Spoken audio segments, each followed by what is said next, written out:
My name is Bridgette, and I'm an alcoholic.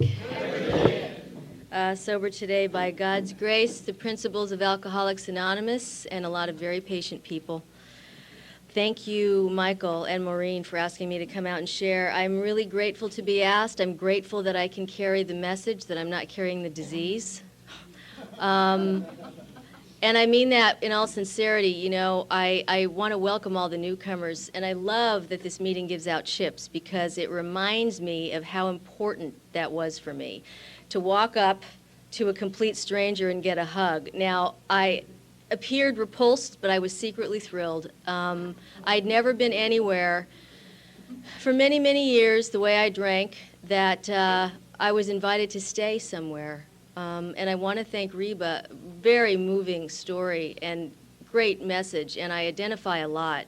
You know, I didn't, and I just love the mix of newcomers and old-timers. Sitting here talking to Bud brought back a lot of memories. I wasn't initially supposed to be an alcoholic. I had other plans, and you know, I was born with the talent and drive to make it, but I was also born an alcoholic. And I come from a very alcoholic home. That isn't a requirement to be one, but it was a good excuse for me to keep drinking, just like Catholic school was. You know, I used anything that I could to blame. I needed a reason. You see, I was in so much pain. God, the pain, you have no idea. I was in pain constantly. And I can sum up my family by just saying pretty much our motto was nobody moves, nobody gets hurt. My mother was an alcoholic, and then she got her nursing license, and you know how convenient that was. And my father was a rageaholic. You know, grew up around, and I look, now that I'm almost December, it'll be 20 years sober, I can see, yeah, a miracle. I can see why the man was angry. You know, all three of his kids were in and out of prison, and his wife was never off the floor. I'd be pissed too, but at the time, I didn't see it. You know, just like our first speaker said, any excuse we can to blame someone, because until you know you have a disease, it's got to be somebody making you do this, right? And absolutely. And I identify as an alcoholic because I am one. I haven't been cured, and for singleness of purpose. But I do want to say I did a lot of narcotics. And that's just part of my story. And like our first speaker, I believe that, you know, I could have a drink after being sober for a year. And after that one drink, and I'm from the Hollywood area, in half an hour I was in Santa Ana copping some heroin. So that's all I needed to know about my disease, is that the drink takes a drink, and I'm off. And my drug of choice is whatever you have, whatever you're drinking, it doesn't matter. So I don't differentiate. My sponsor always says to me, you know, identifying as an addict alcoholic is like saying I live in Los Angeles and I live in California. What difference does it make? You know, this is a disease that'll kill you. If eating light bulbs got me loaded, I would do it. So I grew up wanting to be a ballerina or a detective.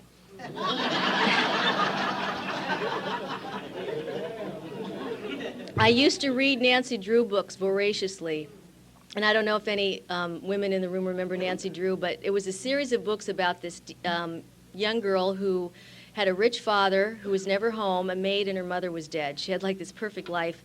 And she used to drive around in this convertible with her friends and her dad's credit card, and they would always find mysteries to solve. And of course, Nancy could do anything. You know, she happened to have to go to Switzerland to solve a robbery case. Just coincidentally, she had her skis and can ski down the Swiss Alps and catch the burglar. And she hadn't skied in 10 years, but she was just good at everything. And, you know, I suffer from perfectionism as well. If I can't be perfect, I won't do it. So I missed out on a lot, needless to say. And I really, really had such low self-esteem, and the perfectionism covered that up because I could try to get straight A's, and I'd go to church every day. I didn't have to go to Mass every day, but I did anyway because I hoped someone was looking and saw me, maybe God even. Like I would get some sort of points, and I prayed that my mother would stop drinking, and I prayed my father would stop beating her. And, you know, the truth of the matter is that I didn't know it was just part of my path, and I really believe that today. I don't think progress is a straight shot to the top. I believe that all the little blips I've had on the radar screen, up and down, and gradually you go up. And if you get sober, you're going to have a lot of down days, but it's all uphill, and that's really the truth. And, I didn't know that there was something wrong with me. I thought it was the world. I thought it was my family. I thought God wasn't listening to me. Maybe I wasn't saying the right prayers. And I don't want to bag on religion because it's not about that. It just happens to be my story, and it happens to be my contention with God that I had. And God is known by many, many names. Depends where you're coming from, depends what language you speak. It's a loving God, whatever you want to call it. It's the force that loves us all. I didn't know that. I thought, you had to be a particular person and only certain people could make it. And, by the time I was 12 or 13 years old and really a good dancer, and I wanted to perform, I just didn't have the guts because I was scared. And I couldn't show you that. But what happened for me is I took a drink. And that was the problem, because I couldn't stop. Unlike other people I was with, I couldn't stop. And that was the beginning, you see, because I have an allergy. And I started drinking and found some good drugs, and I won't talk a lot about that because I've been sober way too long, but I'll just tell you briefly that I went down quickly. And I met a guy. I met quite a few, but I'll only talk about two. And one was a professional burglar from New York, where I'm originally from, and he had robbed a museum. And that impressed me. I was 16 and I saw artwork, and then I realized, well, what are we going to do with it? I know nothing about art. I can't draw. But we decided to drink and do all the cocaine he had and think, and that's a really bad combination. So we're driving, and we're out in LA at this time, and we're driving up the coast towards Vegas. And we're in Barstow, and by that time I had enough cocaine and alcohol to be decoding license plates off cars, and the radio was giving me messages, and pretty soon I looked at him, and that earring that was in his ear, I was sure it was a bug. He was working for the FBI. I was losing it. And he kept asking me if I had to go to the bathroom. And I said, there's no bathroom around. There's nothing but cactus. He goes, well, that's all right. And then I knew he's going to dump my body in the desert. So I put 20 Valiums in his beer.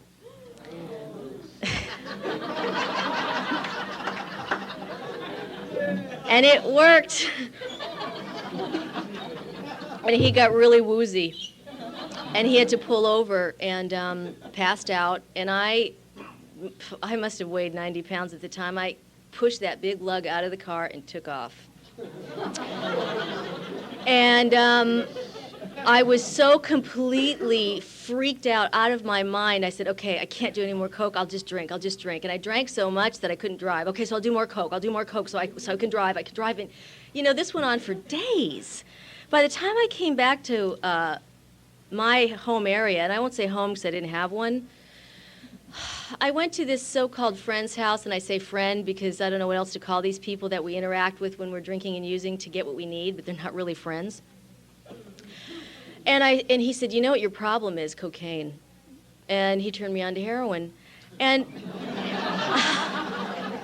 the motto for my life seems to have been that my solutions were worse than my problems. And that didn't stop when I got sober. When I was lonely, I isolated. When I was broke, I used to go shopping. When I was, right? When I was nervous, I'd drink coffee. Gotta calm down. So this seemed like an option, because I'm a good alcoholic. I'll try anything once or twice or 3 or 4, 5, 6, 7 times, the definition of insanity, repeating the same thing over and expecting a different result. So I tried this heroin, and I scratched and I threw up, and I said, well, I better try it again to make sure. And that was it. I found Zen. I was in the moment when I was drinking and doing heroin. It was just a great combination. I tried a few other things. I remember smoking PCP once. I came to days later in another city, and I couldn't talk that well. And, It's just, and I think about this now, when I hear other people share about being so young and on these streets, and, we're here. Talk about God having a purpose for our souls. It's astounding to me. I went through the windshield of a car. I had drank tequila and snorted cannabinol. And I blacked out. It's funny that it's great that we can laugh in these rooms, because this stuff was awful. I mean, I went through the windshield of a car, don't remember driving, had an out-of-body experience. I thought I was dreaming, that I was above this car screaming, I'm over here, and there was lights and people screaming at the car. They just saw me out.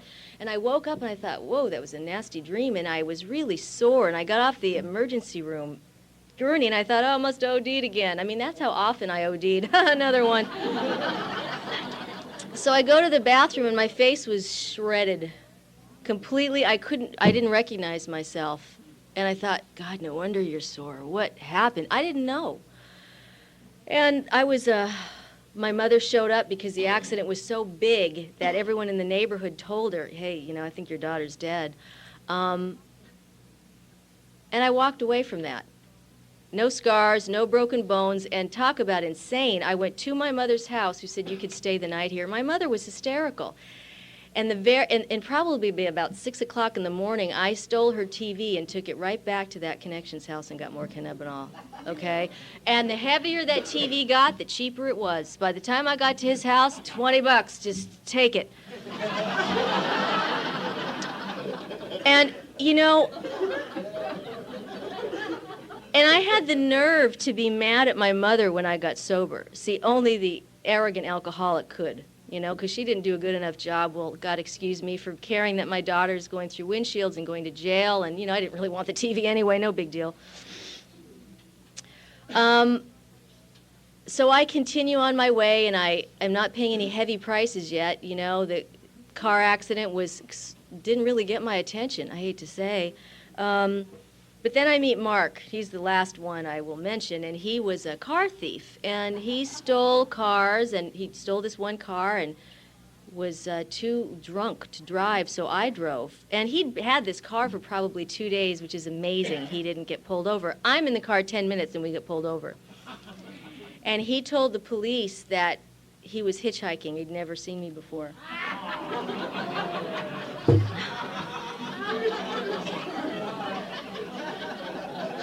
Do you know him or something? So this was the beginning of the end for me, and it was really a blessing, because up until this point, I thought, listen, it's my family's fault, it's society's fault, if I could just meet the right boyfriend, if I were in the right situation, give me a certain amount of money and an apartment and a car, I will be okay.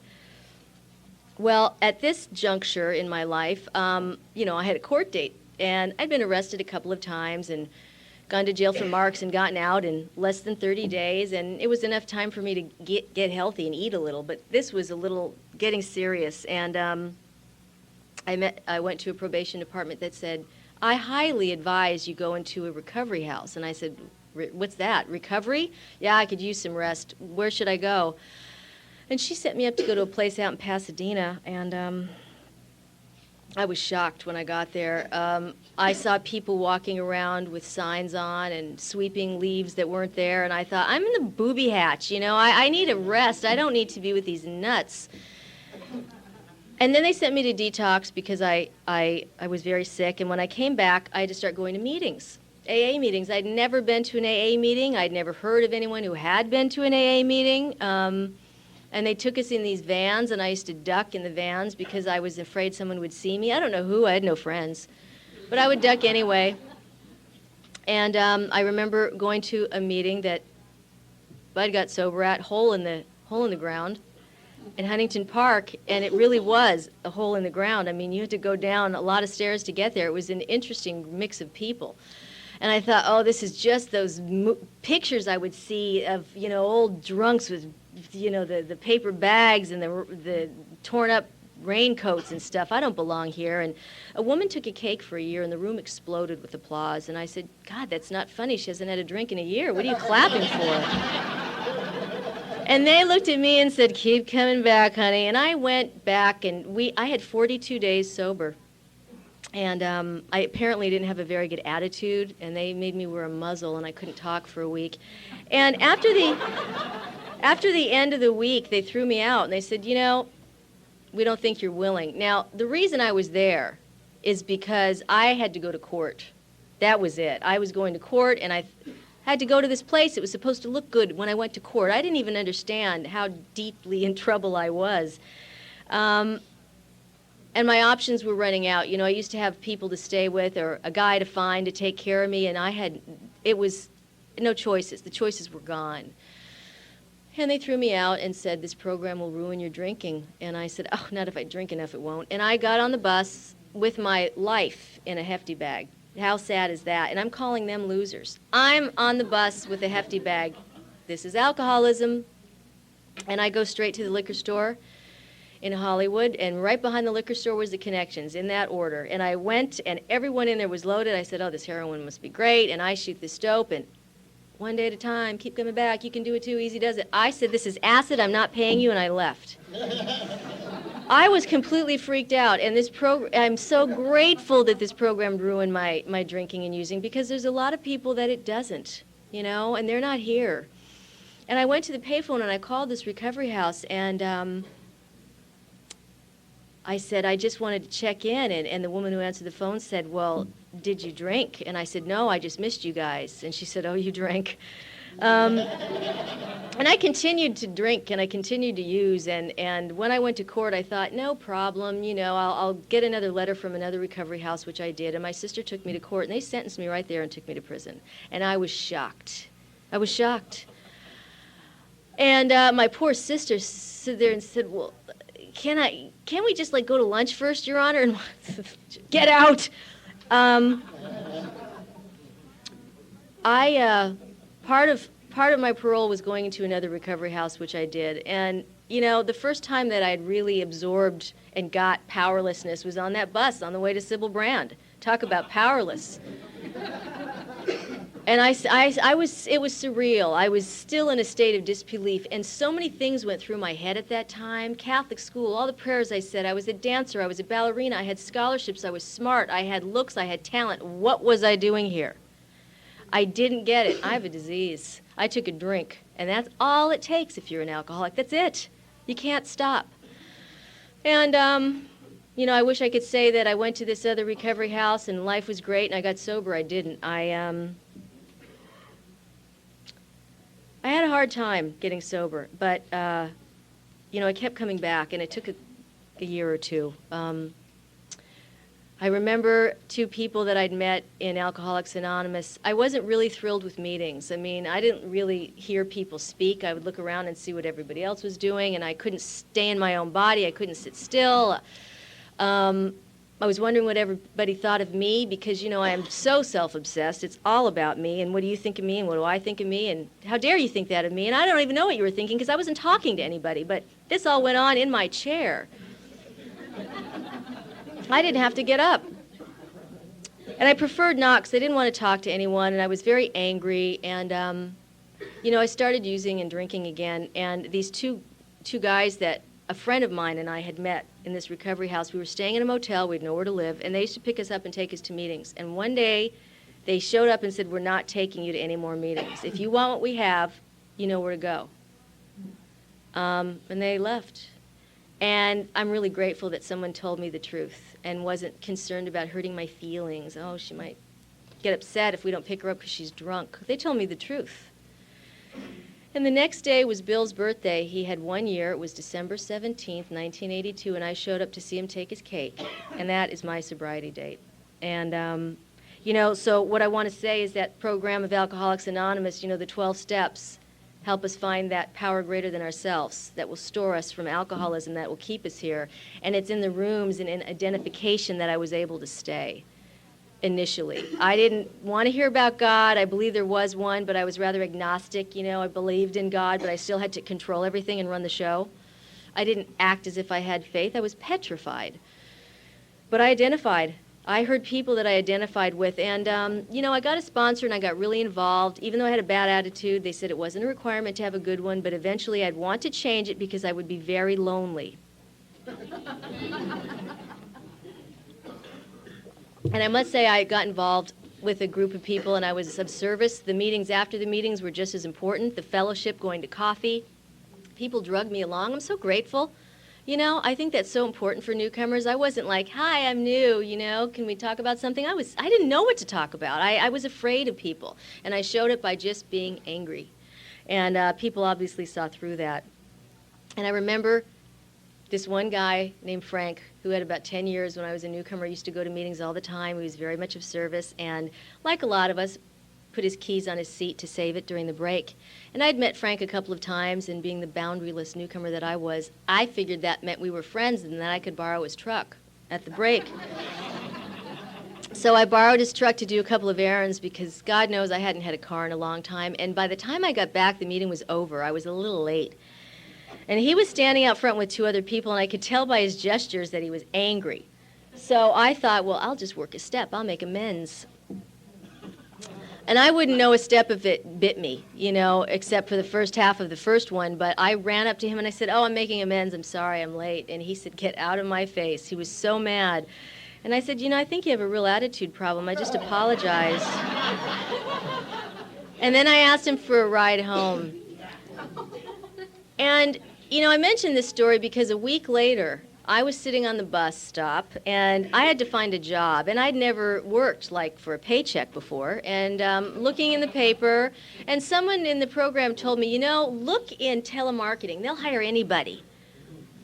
I said, okay, so I'm looking, and I'm sitting on the bus stop. Buses are going by, because I'm really not quite sure where I'm going, but see, that was my sponsor said, get into action, just show up, so I figured showing up to the bus stop was something, you know.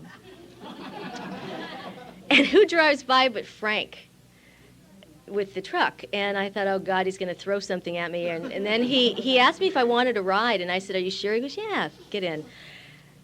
I said, thanks. He said, where are you going? I said, looking for a job. And he goes, well, I know who's hiring, but you want to know why I'm giving you a ride? And I said, I don't know, do I? And he said, yeah, I just want you to know that I'm an example of Alcoholics Anonymous, and that someone with 10 years can have compassion for a stupid, arrogant, rude newcomer like you. And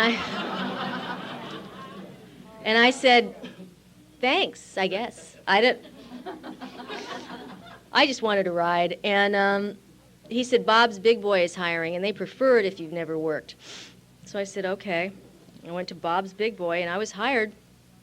And I remember hearing in the rooms of Alcoholics Anonymous that if we get sober and we're lucky enough to still be able to make change for $1, the only thing we have coming if we don't drink is another day sober, you know? And I didn't quite get that. I thought, you know, I've had a rough life and people should tip accordingly. And that is not what happened at Bob's. And I also made a deal with myself, which I don't suggest, that if I get fired, it's God's will that I drink. And I used to do that when I would cop drugs, too. If the connection's home, it's meant to be. And if he's not, 2 out of 3, I'll come back, you know? And I would do these things to myself. So, of course, I get fired because the disease is so tricky. Not even that tricky. I mean, I threw food at someone. Of course I got fired. And I set this scenario up so I could drink. And I remember getting fired and thinking, tossing the apron and walking out the door and thinking, oh, bunch of losers. One more time I was calling them losers. And I had nowhere to go except I had $30, and the connection was 5 blocks away. So I'm walking down the street, and who drives by but this guy, Frank? And I thought, oh, my God, you know, I'm so paranoid and self-obsessed, I think AA people, they know when you want to drink, and they come out, and they look for you.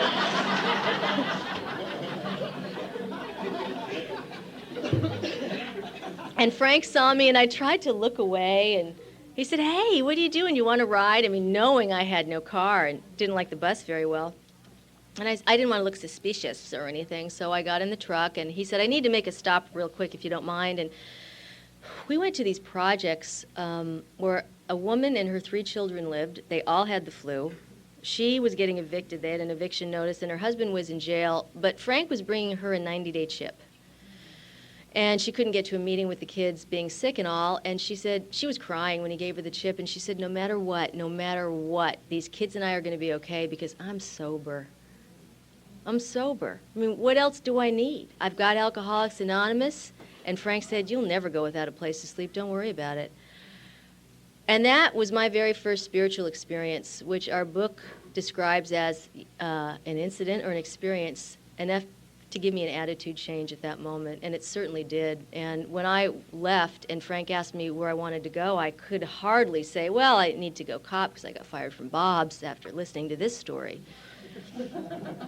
So I said, well, no, never mind. We can just go to a meeting if you want. And, you know, I've had many incidents come up in my life where I thought it would be necessary to take a drink, and I haven't.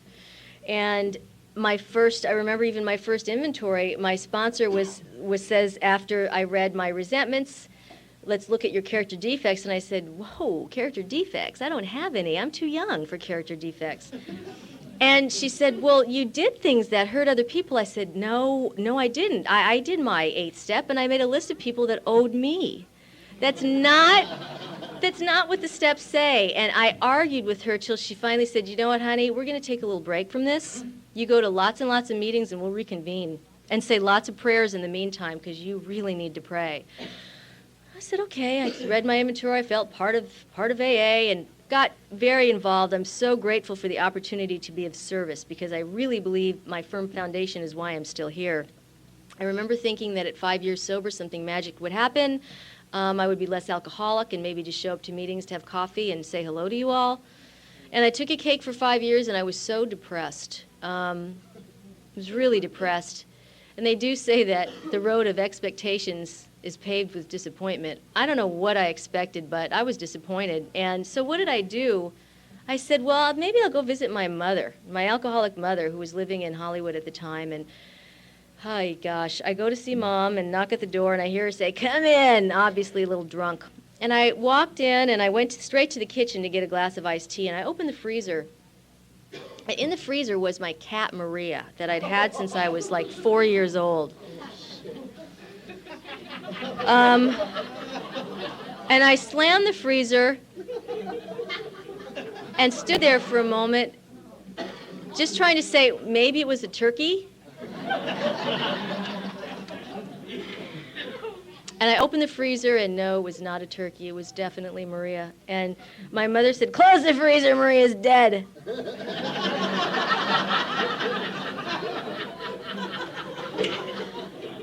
And I said, well, yeah, I hope so. I mean, it's got a lot of frost on her. And I was not even able to feel sad for my cat. I mean, this cat I'd had for 22 years. Obviously, my mother had her most of the time because I was in jail or, drinking. Couldn't take care of the cat, but still, it got me. And then my sister said, well, it kind of makes sense, And I said, oh, yeah, it makes perfect sense in this house. And I left. And I called my sponsor, and I told her what happened, and she said, never go back to the scene of the crime, honey. I had a really hard time embracing people in AA. Now, I got busy to do the deal and go to meetings, and I would be quiet, and I would sit in my chair, and I would make coffee and clean up, but I had a hard time bonding with people. I was still really afraid, and there was something in me that always thought, if I can just get my mother's approval, if my mother would just get sober, there was this deep subconscious part of me that would always go back to the family. Now, that's a dangerous area for me, and I talk about this because it's part of my story. I can't help it. I wish it weren't. She said, you're going to have to embrace your spiritual family, and I didn't really understand that, nor did I want to. I wanted my mom. I wanted my sister. I wanted my brother was in and out of prison, so smart, so intelligent. I wanted them to be in my life. And she said, God is really not making deals with you. It's not about you and God making deals. You're here. You got to be grateful. And you got to know that those other souls are in AA to connect with you for a reason you may never understand, and it doesn't matter. And I kept asking why I had to do certain things. Why do I have to look at what I owe people? It's over with. It's done with. She said, Chapter 5 is entitled, How It Works, Not Why It Works. Don't ask me why again, ever. So I didn't. This is an action program. If I waited until I thought about getting here or going to a meeting or driving somewhere, I would never go. I have to just go do it. I have to act myself into right thinking. And after almost 20 years sober, I'm not cured. That is so for certain. But I've developed better habits. I went back to college to get my degree in theater arts. I hit a real rocky road again in my sobriety, and I just think it's because we have levels of hoops to go through, and we get growing pains, and sometimes it's difficult to let go of people that are a little negative. I think there's a lot of, I know I spent a couple of years being a total dry drunk, and I had 7 years sober, 7 and 8 years sober. I thought, I think I'd rather just die. I don't even want to go through the hassle of drinking again. I was disappointed. I don't know why. I had the things I wanted. I didn't feel right inside, and I remember thinking the solution was to sue my boss because I was having a hard time at work. Now, granted, I was in a bad situation, but again, my solutions are loop-de-loops. And I called this woman. Someone gave me her number and said, call Gail. Gail will probably know the right attorney. She's had a lot of experiences with young women who have been harassed at work. And I called Gail, never met her. She had me tell her the story, and she asked me how long I was sober. I said 7 years, and she said, you sound like a newcomer. And I felt like I got kicked in the stomach, but you know what? I had tears of joy in my eyes because I could change me. I can't change my job, the city, the situation I was in, all the people that were in and out of my life. At least I knew, wow, this is doable. I got to get back to a real sense of sobriety here. And she had me meet her at Foxy Ladies, which is a really old women's meeting on the west side of Los Angeles. And she said, I'm cute, I'm old, and I'm snappy, and I dress good. You'll know who I am when you walk in. And she had me take the coffee commitment and the cleanup commitment. And I said, whoa, that's a lot. And she said, you're so lucky that you can do it. And we went out to coffee afterwards, and she said, do you know what a dry drunk is? And I said, well, I'm not quite sure, but I've heard it. She said, you're miserable, aren't you? And I said, yeah, I got to tell you, I really am. She said, what's going on? What have you not been doing? And I said, I don't know, I go to meetings. What do you mean you go to meetings? You pop in, you see what you can get, you don't give, and you leave? Well, yeah. I thought a certain time came where you could just sort of do that. Boy, I was wrong. And of course, when I say I think, that's the problem right there. No one told me this. I thought it all. The crux of the problem lies in between our ears. It's our thinking. No one told me that there was no reciprocity in AA. If you aren't in balance, and that means giving and receiving, too much giving, you're out of balance as well. You've got problems. Taking, you think getting all these things makes you feel good, try it. It's awful, because I did try it. And I'm so grateful that someone told me the truth, and she said, I'd rather hurt your feelings than watch you die. And I got busy. I got busy doing a family inventory, and more than one. I had let go of a relationship that was a relationship of convenience. I met this guy because my car got stolen. I was speaking at a meeting, my car got stolen. And I figured, okay, I'll take the bus for 2 weeks. I'm from New York, and I really hate driving out here anyway. So I'll get a check from the insurance company, and I'll buy a new car. I'll just take the RTD. Reason to drink, that's what that stands for. I think I took the bus twice. And God has a sense of humor because I had to ask for help. You see, one of the things about me is I can't ask for help. I used to have a Volkswagen, and whenever I moved, and I used to move once a year, I'd tie my mattress to the roof, I'd tie shopping carts to the bumper, I'd see how I can get everything myself because I couldn't ask you for help. God forbid I'd owe you something. I didn't have the self-esteem to know it's okay to ask for help, you deserve it. And that my way of paying back is to show up and help somebody else. It doesn't have to be you. It doesn't have to be this deal. I'd always made deals my whole life with people. It was a business situation. It was never unconditional. I didn't know what that was. So I just started asking for rides. This one guy gave me so many rides, he moved in. And I had a bad temper, and I would go off once a month screaming like a wild banshee. And one month I said, it's PMS. You know what that means? I'm sorry. And he said, yes, I do. Pack my shit. So this was the beginning of lots of people leaving my life. And Gail steps in. Talk about a God shot. I call this woman because I want to sue someone, and I get sober again without having to drink. You don't have to drink to start over, to change your attitude. Life got progressively better. And then probably almost 7 years ago, my beloved brother, who I just adore, who'd been to AA a few times, but on his last trip to prison found the Bible. I am not knocking the Bible. It's fabulous in conjunction with our big book. But if you're an alcoholic, I worry. And what happened to him is he OD'd, and his good friends dumped his body in a parking lot. And I got a call from my sister. I was at a dance studio at an audition, and she said, Louie's in a coma. Meet me at the hospital. And she told me the name of the hospital. And I met my sister, who was sober by this time, and he had been in a coma for a week. His body was found in a parking lot, and he had no ID, was a John Doe. And I don't want to tell you what hospitals are like towards, junkies with tattoos. I'm surprised he lived through the hospital experience. But that's just a fact of life. And it was so painful that my family had to fly in from different parts of the country, this house of pain. I had not much resolution with my family, and we reconvened over my brother's body. And I don't know if you've ever seen anyone in a coma. It's bizarre. And I kept saying to God, you know what? Make him wake up and talk to me, or make him die. And I was furious. I mean, I was so angry. And he was in a coma for almost a year. The worst year of my life. I was in a car accident that year on my way to the hospital. I got fired from my job.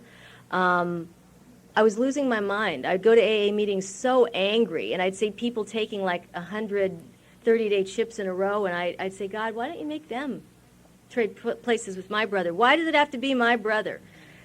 And why do I have to be in so much pain? And why am I so angry? And how come my family can't be there for each other? And the truth is because they're too sick and too damaged, and I had to come here for that. And what happened with Louis is he came out of the coma, but he is so brain damaged, he can't talk or walk. He lives in a diaper on a feeding tube. And he's been this way for 7 years, grown man that can't function because of this disease. And I'd heard jails, institutions, death. I'd heard Skid Row. I'd heard horrible stories about what would happen if you continued to drink. I've never to this day seen anything like this in my life. And there isn't a day that doesn't go by that I don't think about my brother. And what this has done for me, it has catapulted me in a place to where I have to find a God that I don't understand or go, because I was so angry and so hurt. And his deal with God is his deal with God, and the big difference today is that I believe he's got to deal with God. And that's the purpose of this program. I have to say God, because that's why we're here. The purpose of these steps is to enable you to find a power greater than yourself, whatever it is, call it what you want. As long as it's not you, you're doing good. I am so grateful to be sober today. I'm so grateful to have the life I have today. I'm so grateful that you are here to pay a 12-step call on me and keep coming back. It definitely works.